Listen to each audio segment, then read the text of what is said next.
ओम शांति। शांति सागर परमात्मांकर विश्व शांति स्थापना कार्य निजर तन मन धन सबुकिछि को सफल करुथिबा श्रेष्ठ आत्मा मानंकु हृदयर सहित ईश्वरीय शुभ अभिनंदन सुप्रभात सुस्वागतम। सारा विश्व वर्तमान दुख अशांति रोग शोकरे अभिभूत प्रति मुहूर्तरे आशा और आशंकारे रहिछि बा आशा और आशंकार दो छकिरे अनिश्चित जीवन जीउछि। वस्तुवादी दुनिया रे समस्ते केवल नाम मान शान पछरे धाइछंती जे धाइछंती। पिला बेले आमको शिक्षा दिया जाउथिला कि प्रातः समय रे निद्रारू उठी प्रथमे प्रभु को स्मरण कर एवं रात्रि रे बिछना को जाई निद्रा पूर्वरु प्रभु को स्मरण करी निद्रा जाओ। हेले वर्तमान से नियम जेपरि संपूर्ण परिवर्तन हो जाइछि। मनुष्य आजि प्रातःरु शय्या त्याग ठारू आरंभ करी रात्रि रे निद्रा जेवा पर्यंत केवल चिंता ही चिंता करी चलीछि, चिंतारे बुड़ी रहुछि। से धनी हेई थाउ कि गरीब खटिखियाटिए होई थाउ, प्रत्येक केवल आशावादी आहुरी अधिकरु अधिक किपरि प्राप्ति हेउ। कुहा जाए मनीष परिश्रम करी रोजगार करिथाए सुख शांति टिके पाइबा पाई। हेले आजिर वस्तुवादी दुनिया रे प्रत्येक मनीष शांति टिके पाई चातक भली ही जाइछंती। किए केते भी धनशाली शक्तिशाली पदपदवीर अधिकारी ही थाउ, हेले समस्ते आज शांतिर भिकारी। शांति पाइबा उद्देश्य रे मठ पंथ तीर्थ गुरु गोसाई आदि करुछंती, जाउछंती मठ मस्जिद को, मनोरम स्थान भ्रमण करुछंती, अजस्र अर्थ विनिमय रे शांति सम्मेलन आदि करुछंती। हेले काहीं विश्व रे शांति स्थापन हेई पारुछि ना? जो माने शांति सम्मेलन करुछंती से माने शांति पाई पारुछंती। अनेक क्षेत्र रे देखा जाए कि देश देश भितर शांति सम्मेलन चलीथिबा समय रे ही अशांतिर वातावरण सृष्टि हेबार। एहार मुख्य कारण हेउछि आमे आमर वास्तविक परिचय को भूली जाइछु, अर्थात आत्मविस्मृत हो जाई आमर वास्तविक आत्मिक पिता शांतिर सागर परमात्मा को भूली जाइछु। आत्मार स्वधर्म हेउछि शांत, जेहेतु आत्मा स्वयं शांतिर सागर परमात्मांकर संतान अटे। तेणु शांतिर सागर को जेतेबेले भूलिले शांति की परिबा प्राप्त होई परिबो। शास्त्र कहे गुरु गोसाई मध्य मत देइथांती ईश्वर को विभिन्न उपाय रे आराधना किपरि करा जाई पारे। हेले जेतेबेले ईश्वरंकर वास्तविक स्वरूप को भूली जाइछे सेतेबेले केउ उपचार बा की कार्य रे आसी पारिबो एवं आराधना द्वारा ता द्वारा फल किभଳି मध्य प्राप्त होई पारिबो। लोक कथाटी मने पड़े, जड़े बुढ़ी लोक थिले, तांकर सबु किछि संपत्ति कहिले गोटिए बाक्स थिला, ता धरे से तांकर अलंकार आदि रखुथिले एवं ताकु ताला पकई रखुथिले। थरे चोर पसी तांकर सेई बाक्सटी नहीं गले। सखाळु समस्ते कथा जानी व्यतिव्यस्त ही गले। हेले बुढ़ी जनक कहिले, अरे चोर बाक्स नौ कौन हेब, मो पाखरे तो चाबी। आमर अवस्था वर्तमान सही भली ही जाइछि।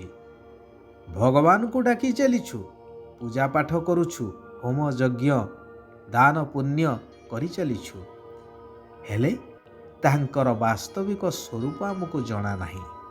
ସେ ସବୁ ଭୁଲି ଯାଇ ମାଛ, ଗଛ, ପାଣି, ପଥର ସବୁକୁ ଈଶ୍ୱର ମନେକରି କର୍ମକାଣ୍ଡ ଆଦି କରିଚାଲିଛୁ। ଏସବୁ କଥାକୁ ବହୁତ ଗଭୀରତାର ସହିତ ଚିନ୍ତନ କରିବା ଆବଶ୍ୟକ। ତେବେ ଗୀତାର ମହାବାକ୍ୟ ଅନୁସାରେ ବର୍ତ୍ତମାନର ଏହି ଦୁଃଖ ଶାନ୍ତି ଭରା ଦୁନିଆରେ ଶାନ୍ତିର ସାଗର ପରମାତ୍ମା ଆସି ଶ୍ରେଷ୍ଠ ଜ୍ଞାନ ଦ୍ୱାରା ଶାନ୍ତି ସ୍ଥାପନାର କାର୍ଯ୍ୟ ଚଳାଇଛନ୍ତି ନୂତନ ସତ୍ୟଯୁଗୀ ଦୈବୀ ରାଜ୍ୟ ଗଢ଼ିବା ପାଇଁ। ଏବଂ କହୁଛନ୍ତି, ମଧୁର ଆତ୍ମିକ ସନ୍ତାନଗଣ, ତୁମେମାନେ ଏବେ ମୋ ଦ୍ୱାରା ଶାନ୍ତି ସ୍ଥାପନା କାର୍ଯ୍ୟରେ ନିମିତ୍ତ ହୋଇଛ। ସେଥିପାଇଁ ତୁମକୁ ବହୁତ ବହୁତ ଶାନ୍ତିରେ ରହିବାକୁ ହେବ। ବୁଦ୍ଧିରେ ରହୁ ଯେ ଆମେ ଶାନ୍ତି ସାଗର ନିରାକାର ବାବାଙ୍କର ପୋଷ୍ୟ ସନ୍ତାନ, ପରସ୍ପର ଭାଇ ଭଉଣୀ ଅଟୁ। ସେଥିପାଇଁ ପୁରା ସମର୍ପଣ ବୁଦ୍ଧି ହେବା ଦରକାର।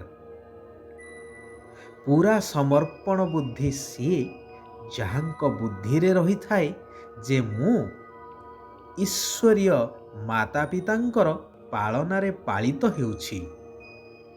ବାବା, ଏସବୁ କିଛି ଆପଣଙ୍କର, ଆପଣ ହିଁ ମୋର ପାଳନା କରୁଛନ୍ତି। ଯଦିଓ ନିଜର ଚାକିରି ବା ବ୍ୟବସାୟ କର୍ମଧନ୍ଦା ଆଦି କରୁଛନ୍ତି, ହେଲେ ବୁଦ୍ଧିରେ ଅଛି କି ଏହା ସବୁ ମୁଁ ନିମିତ୍ତ ହୋଇ ପ୍ରଭୁଙ୍କ ପାଇଁ ହିଁ କରୁଛି। ସେମାନେ ବାବାଙ୍କ କାର୍ଯ୍ୟରେ ସମ୍ପୂର୍ଣ୍ଣ ସହଯୋଗ କରି ଚାଲିଥାନ୍ତି। ସେହିଭଳି ସନ୍ତାନମାନଙ୍କ ପାଇଁ ତ ଏତେ ବଡ଼ ଯଜ୍ଞ ଅର୍ଥାତ୍ ଈଶ୍ୱରୀୟ ବିଶ୍ୱବିଦ୍ୟାଳୟର କାରବାର ଚାଲିଛି। ଏହାକୁ ହିଁ କୁହାଯାଏ ସମ୍ପୂର୍ଣ୍ଣ ସମର୍ପଣ ବୁଦ୍ଧି। ସେଥିପାଇଁ ନିଜେ ପଢ଼ିବା ସହିତ ଅନ୍ୟମାନଙ୍କୁ ପଢ଼େଇବା ଦରକାର, କାରଣ ଏହି ଶ୍ରେଷ୍ଠ ପାଠପଢ଼ା ଦ୍ୱାରା ହିଁ ବୁଦ୍ଧି ତୀକ୍ଷ୍ଣ ହୋଇଥାଏ। ଶରୀର ନିର୍ବାହ ଅର୍ଥେ କର୍ମ କରିବା ସହିତ ବୁଦ୍ଧି ଦ୍ୱାରା ନିରାକାର ଶିବ ପିତାଙ୍କୁ ସ୍ମରଣ କରିବାକୁ ହେବ। ବୁଦ୍ଧିକୁ ତୀକ୍ଷ୍ଣ କରିବା ପାଇଁ ଦେହ ଭିତରେ ରହି ମଧ୍ୟ ସବୁ କିଛି କର୍ମ କରି ମଧ୍ୟ ଦେହର ବନ୍ଧନରୁ ଅଲଗା ରହିବାକୁ ହେବ।